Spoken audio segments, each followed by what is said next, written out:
Bonjour tout le monde, bienvenue à un nouvel épisode du Bracket Show. Bonjour Eric, Bonjour Bruno. ça va bien? Oui, ça va bien, toi? Oui, oui, merci.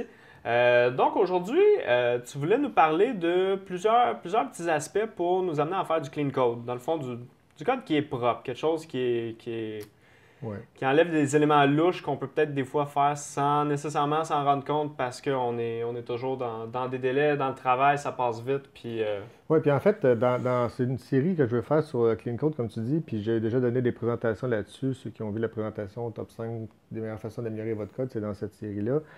L'idée derrière ça, c'est le code, on l'écrit une fois, mais on va le relire plusieurs fois. Donc, quand on lit le code, il faut que le code soit assez simple à lire pour qu'on sache d'un coup d'œil ce que ça fait. Qu'on n'a pas besoin de décortiquer un paquet de bouts de code puis se poser la question ce que ça fait. Donc, bien nommer les choses, bien structurer le code, que ça soit clean. pour qu'on aille dans un monde idéal, pas besoin de mettre de commentaires. On pourrait-tu voir un peu ça Oui, comme tout à ça? fait. Parce que C'est une des choses des si on recommandations que je commente, fais. évidemment, c'est parce qu'il y a quelque chose de complexe qu'on a à expliquer à quelqu'un ou à nous-mêmes pour se comprendre. Donc, il y a peut-être anguille sous roche avec ça. Donc, le premier pattern que je vais parler, c'est comment, plus autour des conditionnels, comment décomposer un conditionnel pour le rendre plus simple. OK. Et donc là, on a un exemple ici. Je ne sais pas, toi, qu'est-ce que tu en penses de cette ligne-là ici? Ben, tu vois, moi, la première chose que je verrais dans ton if, c'est que ta variable date est là 4 fois. Oui, effectivement. Moi, déjà en partant, ça me sonne quelque chose de pas logique. Et dans le fond, on a deux vérifications là-dedans qui, je présume, vont ensemble pour parler d'une seule et unique chose. Exact. Donc, l'idée derrière ça, c'est qu'ici, il y a une intention derrière cette condition complexe-là. Puis quand on commence à mettre des conditions avec des et dans une condition, puis plusieurs choses qui ont rapport, souvent, ça cache une intention qui n'est pas exprimée. Donc là, on utilise plusieurs morceaux pour exprimer une intention ici. Puis dans le fond, si on regarde, c'est quoi l'intention derrière ça ici, tout ce que c'est on veut savoir est-ce qu'on a un taux spécial pour l'hiver par rapport à l'été. Donc, toute cette belle condition-là ici, c'est savoir est-ce qu'on est en hiver. Donc, Mhm. on pourrait remplacer ça ici par directement oups, je vais reprendre la sélection. Donc, on pourrait remplacer ça ici par une méthode. Puis la méthode, on va la nommer que c'est isWinter, par exemple. Donc, avec ReSharper, ce qui est intéressant, c'est que ça nous crée tout de suite le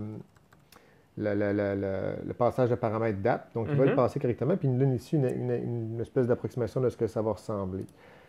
Donc déjà là, avec ça, si on regarde la méthode Calculate Charge, on a déjà quelque chose de plus simple à lire, plus lisible. Déjà, juste en regardant ça, on a quelque chose de plus clair pour la Tout à personne fait. qui lit le code. Donc, l'intention ici est clairement exprimée. On passe le paramètre une seule fois, donc ça simplifie beaucoup la lecture. Comme je disais, on va l'écrire une fois, ce code-là, on veut le relire. Puis probablement que dans d'autres parties de notre code, la méthode qui nous aura extraite ici, peut-être qu'elle peut être utilisée dans d'autres contextes aussi. Donc, Effectivement. on va avoir l'avantage d'avoir encapsulé la condition. Parfait. Bon, ici, on est devant un autre cas de condition un peu compliqué. Celui-là, ici, ce qu'on veut faire, c'est qu'on veut consolider différentes conditions. Ouais, parce que moi, si je regarde ça en ce moment, déjà en partant, je vois 3 fois que tu retournes 0 sans que je sache pourquoi. Exact. Au final, j'ai aucune idée pourquoi tu fais ça. Si on pense à, par exemple, quelqu'un dans 6 mois qui tomberait sur ton projet, il va regarder ça, puis s'il n'a pas été dans le contexte, il ne saura pas de quoi on parle. Ouais. Donc, ce qu'on va faire ici, on va rajouter la condition qui est vraiment l'intention derrière ça. C'est dans le fond, si on veut savoir Si la personne est éligible. elle n'est pas éligible dans ce cas-ci, en fait. C'est les règles de non-éligibilité. Donc, ça, c'est une autre chose que j'aime faire aussi quand on fait des conditions. C'est essayer d'éliminer le point d'exclamation le plus possible, de mettre dans une phrase la négation. Parce que souvent, quand tu veux l'utiliser dans C'est un plus contexte clair. négatif, c'est plus clair que de mettre des C'est notes. plus clair à lire qu'une double négation quand c'est point d'exclamation, quelque chose note, puis oui, ça devient facilement dur à lire puis dur à comprendre. Donc, ici, je vais faire mon return 0 sur la non-éligibilité. On va définir cette méthode-là en bas ici. Donc, si je demande à ReSharper de me définir cette méthode-là, il va nous retourner un booléen. La seule différence ici, c'est qu'on va prendre ces conditions-là ici, puis en fait, on va les combiner pour en faire une seule. On va enlever ces conditions-là, on va les mettre ici. Puis, bon, on va faire un seul retour. Donc, ici, si c'est ça, et non, c'est en fait, si c'est ça ou ça plutôt. Ouais, effectivement, ça va être ou ça, ou, oups, Donc, s'il y a une de ces conditions-là qui est rencontrée, malheureusement, on n'est pas éligible. Exact. Donc, notre éligibilité va être... Puis là, en fait, ici, on a un On ne return retournera plus 0. notre 0 qui veut absolument rien dire. Là, on va vraiment parler de oui ou non, on est éligible. Ouais. En fait, on ne retournera pas 0 dans notre condition, il faut qu'on retourne la condition elle-même. Fait que dans le fond, on enlève le if, puis on fait un return de cette expression-là. Donc là, quand on fait le test d'éligibilité, ça nous retourne 0. Donc, on vient de simplifier, puis de nommer l'intention derrière le paquet de conditions qu'on avait. Excellent, merci. OK. Ici, on a un autre cas de condition. Ici, le cas qui nous intéresse, c'est qu'on a, puis ça, j'ai vu ça souvent dans du code, mais souvent sur des programmes beaucoup plus longs que ça. On a une partie de notre conditionnel ici qui est répétée. En fait, sur différentes conditions... aux deux endroits, mais au final, c'est pas deux saves différents, c'est la même méthode. C'est la même save. Pourquoi? Mais dans un code, ça, c'est vraiment le cas simplifié, mais souvent, j'ai vu dans d'autres codes où la partie save, c'est pas juste un save. Des fois, c'est une dizaine de lignes de code qui se répètent dans deux branches différentes de la condition. Et est-ce que ça pourrait aussi même potentiellement, dans le cas d'une méthode vraiment plus complexe, être carrément dans des méthodes qui sont appelées à l'intérieur de certaines conditions? Donc là, on le verra encore moins dans notre méthode principale. Oui. Donc, ce qu'on veut faire ici, dans le fond, c'est factoriser un peu la partie commune, ce qui est un peu normal. Donc, ce qu'on veut faire, en fait, c'est qu'on veut retirer le save de chacune des parties. Comme je disais ici, la chose à se rappeler, c'est que là, ici, on est dans un code très simple. Mais dans la plupart des cas, on aurait vu des cas où ça aurait pu être beaucoup plus complexe que ça pour faire la même chose.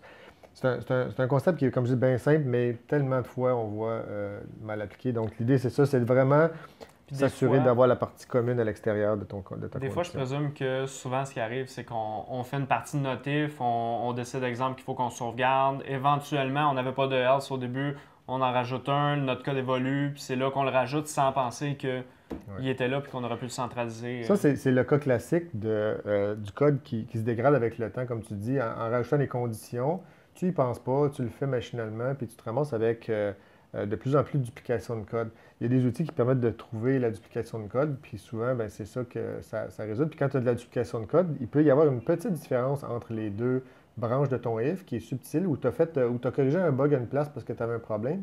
Puis là, tu ne corriges pas le bug ailleurs. Fait que là, dans certaines conditions, le bug réapparaît, puis tu ne sais pas pourquoi. Conserver le bug jusqu'à temps qu'on trouve l'autre endroit. Ouais. Donc, la chose à te rappeler ici, c'est vraiment le principe dry, de don't repeat yourself, donc être capable d'avoir une seule fois le code à une seule place. Excellent, merci. Bon, ici, on est devant un concept un petit peu différent. Ici, on a, je vais te parler de l'introduction du null object. Puis, je fais la distinction un null object, pas la valeur nulle. OK? OK. Donc, ce que je comprends ici, en fait, de ce que tu me dis puis de ce que je vois là dans le code, c'est que quand notre objet il est nul, on veut pas. Ici, c'est pas qu'il y a eu un problème puis qu'on veut lancer une exception. On veut intentionnellement gérer le fait qu'on a un cas particulier à gérer, mais qui n'est pas parce qu'on a eu un problème. C'était prévu qu'on fasse ça. Ouais. En fait, c'est que la valeur nulle, on ne peut pas associer de comportement à une valeur nulle. Mais on peut associer un comportement à un objet. Puis l'objet, on peut le faire se comporter dans un certain scénario comme s'il était nul. Donc, il n'y a pas vraiment d'association. Dans ce cas-ci, on pourrait dire, si je n'ai pas de customer associé à ma classe, par exemple, ben, je veux que ça l'affiche qu'il n'y a rien, mais je veux être capable de pouvoir, mettons, binder ça sur du UI. Donc ici, je fais un display. Je veux que quand il n'y a pas de customer, qui marque qu'il n'y en a pas no name ou whatever. Pour l'instant, no name, c'est ce que je veux qu'il affiche, mais ça pourrait être n'importe quel autre comportement associé au fait que je n'ai pas de customer. Puis comme ça va être utilisé seulement dans le contexte où tu en as besoin versus, tu vois, moi, ça me fait penser que quelqu'un pourrait se dire, ah ben je vais ajouter une propriété sur mon objet qui dit s'il est nul ou non. Puis comme ça, je pourrais toujours m'instancier mon objet en spécifiant ça, mais ça fait que on va toujours passer l'objet avec toutes ses propriétés, puis on n'a pas besoin de ça. Et il faut toujours que tu penses à tester la condition. Le problème des frameworks aujourd'hui, c'est qu'on ne peut pas vraiment s'assurer qu'on ne reçoit jamais des nuls, mais on peut quand même y penser comme d'une façon par convention. Donc, ce qu'on aimerait voir ici dans le code, c'est vraiment simplifier ça ici, puis faire quelque chose qui ressemble à ça. Donc, dans tous les cas, on va afficher le name de notre customer, qu'il soit nul ou pas. Puis, en fait, ce qu'on va se donner comme convention dans notre système, c'est qu'on ne passera jamais la valeur nulle, mais on va passer un null object. Puis, la définition d'un null object, c'est uniquement un customer qu'on va initialiser avec la valeur no-name. Donc, le customer, si on regarde un peu la définition du customer ici, c'est un objet qui a une propriété name qu'on peut y passer au niveau du constructeur. Puis, en définissant sa version nulle, donc on est capable de créer des instances d'un nul customer au lieu de passer une valeur nulle. Donc, de cette façon-là, notre système va se comporter correctement dans tous les scénarios. Pas besoin de Et rajouter on le élimine code. une condition. On élimine une condition. Donc, c'est un peu plus facile à tester, à maintenir. Ça élimine un test. Donc, Exactement. moins de tests, moins d'erreurs, Moins de risque problèmes. d'erreur. Tout à fait. Merveilleux, merci. Donc, aujourd'hui, on a vu quelques petits trucs pour cleaner notre code. Pour Rendre le rendre code un peu plus lisible, un Tout à peu fait. plus compréhensible. Pas juste, on le rappelle, pas juste pour nous, mais aussi pour le monde qui vont tomber dans le projet dans lequel on travaille dans 1 mois, 2 mois, 1 an. C'est pas des choses nécessairement que même nous, si on sait ce qu'on a fait, on s'en rappellera peut-être pas rendu là. Tout à fait. Moi, j'ai comme principe write once, read many. Donc, on écrit le code une fois, mais on va le lire tellement souvent, tellement plus souvent qu'on l'écrit. Donc, on veut qu'à la lecture, le code soit nous parle clair. et que ce soit clair. Excellent. Merci. Donc, on va probablement y aller avec une suite pour d'autres principes de clean code comme ça que tu veux nous parler dans un prochain épisode. Oui, sûrement, oui. Excellent, merci. Merci. Bonne journée.